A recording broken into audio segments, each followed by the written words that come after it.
What if I told you that most people using AI today aren't actually using AI agents? They're just chatting with fancy autocomplete. But real AI agents, they can think, use tools, remember conversations, and take actions in the real world. In the next 6 minutes, I'll show you exactly what AI agents are, how they're different, and why 2025 is the year they'll change everything. Let's start with what AI agents are. Most think they're using AI agents when they chat with Claude or ChatGPT. They're using chatbots. The difference is about to transform how you work. A traditional chatbot, and yes, this includes ChatGPT, is like having a conversation with a really smart parrot. It can give you amazing answers, but that's it. You ask, it responds, and the conversation is over. There's no memory of previous conversations, no actions, just text in and out. An AI agent is different. Think of it as a digital employee rather than a contractor. Contractors do tasks, but employees understand context, maintain relationships, and work towards long-term objectives. User gives a task, agent plans, uses tools, remembers context, takes action, and reports back.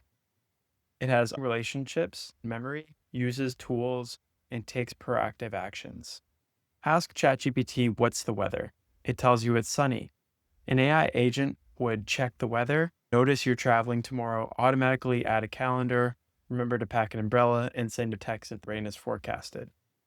Agents are a layer on top of LLMs that add memory, tools, and planning capabilities.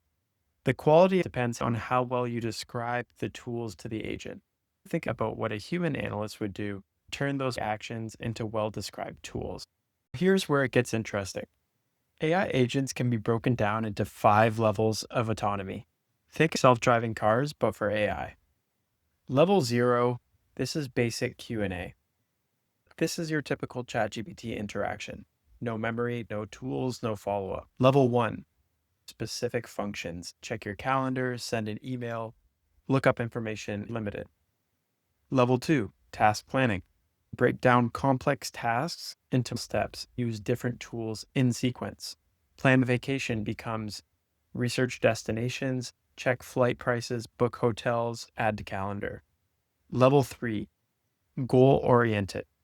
Agent works towards long-term objectives and can adapt. It might notice patterns in your behavior and proactively suggest actions, but will go towards your goals. Level 4, fully autonomous. The agent operates independently with minimal human oversight. We're not quite there in most production systems. Most agents are at level 1 to 2, and that's what we'll build. Level 2 agents are powerful and useful.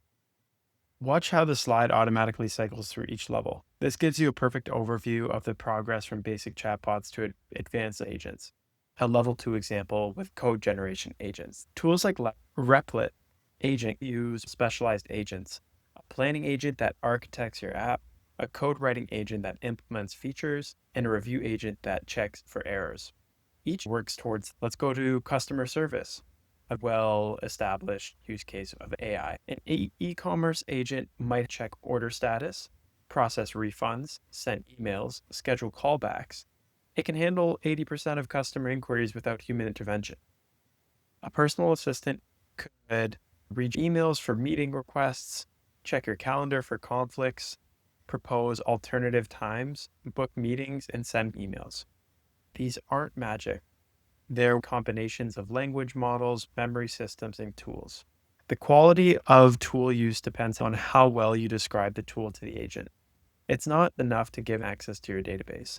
Think about what a human analyst would do and turn those actions into well-described tools. Why is 2025 the year of AI agents? 3 major breakthroughs. 1, models like GPT-4 and Claude can now reliably call external functions. This means they can actually do things, not just talk about them. Secondly, longer context windows. Models can now remember much longer conversations and hold more information. Thirdly, better reasoning models can break down complex problems step by step, making them reliable for multi-step tasks. Pro tip, reasoning models work best when you give them lots of context upfront.